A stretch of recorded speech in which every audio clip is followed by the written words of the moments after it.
Hello বন্ধুরা, ছবি রান্নাঘরে আপনাদের সবাইকে স্বাগত। বেকিং পাউডার, বেকিং সোডা ছাড়াই শুধুমাত্র শুকনো চালের গুঁড়ো দিয়ে যে এত সুন্দর ফুলকো ফুলকো চিতই পিঠা বানানো যায়, সেটাই আজ আপনাদের সঙ্গে শেয়ার করব। দারুণ নরম, একেবারে সফট, ফুলকো ফুলকো। দেখেই বুঝতে পারছেন বন্ধুরা। আমার চ্যানেলে যদি প্রথম এসে থাকেন তাহলে আপনাদের কাছে অনুরোধ, আমার চ্যানেলটিকে সাবস্ক্রাইব করে ভিডিওটিতে লাইক দিয়ে ভিডিওটা কন্টিনিউ করুন। প্লিজ বন্ধুরা, ভিডিওটা লাইক দিয়ে এইটুকু উপকার করবেন। লাইক দিতে, সাবস্ক্রাইব করতে কোনো পয়সা লাগে না বন্ধুরা। চলুন কিভাবে এই নরম ফুলকো ফুলকো চিতই পিঠা বানাই সেটাই আপনাদের সঙ্গে শেয়ার করব। বাড়িতে থাকা শুকনো চালের গুঁড়ো দিয়ে রেসিপিটা বানানোর জন্য আমি এখানে নিয়েছি 2 কাপ শুকনো চালের গুঁড়ো।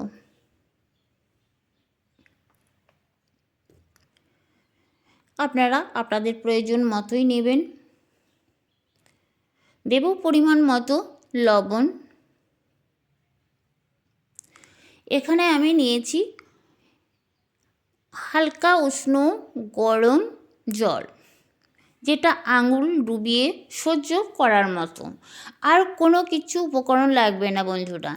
এখন অল্প অল্প জল দেব, আর ঠিক চালের গুঁড়োটা হাতে করে মাখতে হবে এইভাবে। এটা চামচের সাহায্যে মাখলে খুব একটা ভালো পিঠা হবে না। অল্প অল্প করে জল দিয়ে আমি একটা ব্যাটার বানিয়ে নেব। আর দেখুন, ঠিক এরকমভাবেই ব্যাটারটাকে বানিয়ে নিতে হবে বন্ধুরা। অনেকে চিতই পিঠা বানাতে চায় কিন্তু ঠিকঠাক বানানো হয় না। এই ভিডিওটা একবার দেখে নেবেন, প্রত্যেককেই খুব সুন্দরভাবে চিতই পিঠা বানাতে পারবেন। এই দেখুন, কিছুক্ষণ হাতে করে এইভাবে 2 থেকে 3 মিনিট ব্যাটারটা হাতে করে বানিয়ে নিতে হবে, আর ঠিক ক্রিমির মতো আসবে। এখন আরও একটু জল দিয়ে আমি একটু পাতলা করে নেব। চিতই পিঠার এই ব্যাটারটা যদি হাতে করেই বানানো যায় তাহলেই বেশি সুন্দর হবে। আমি এটা ঢাকা দিয়ে রেস্টের জন্য রাখবো না, ঢাকা দিয়েছি। এদিকে একটা গ্যাসের ওভেনে একটা মাটির কড়াই বসিয়েছি বন্ধুরা। আর ব্যাটারটা দেখুন ঠিক এরকম হয়েছে।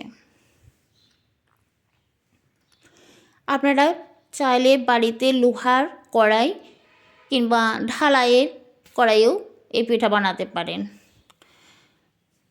মাটির পাত্রটা গরম হয়ে গেছে, আমি 1 হাতা ব্যাটার দিয়ে ঢাকা দিয়ে দেব। অল্প একটু জলের ছিটা দেব, তাহলে পিঠাগুলো খুব সুন্দর ফুলে ওঠে।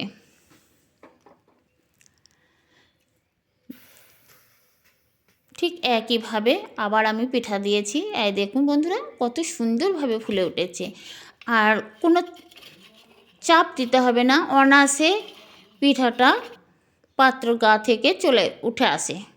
এই দেখুন বন্ধুরা, কত সুন্দরভাবে উঠে চলে এসেছে। আর খুব সহজে পিঠাগুলো বানানো যায়।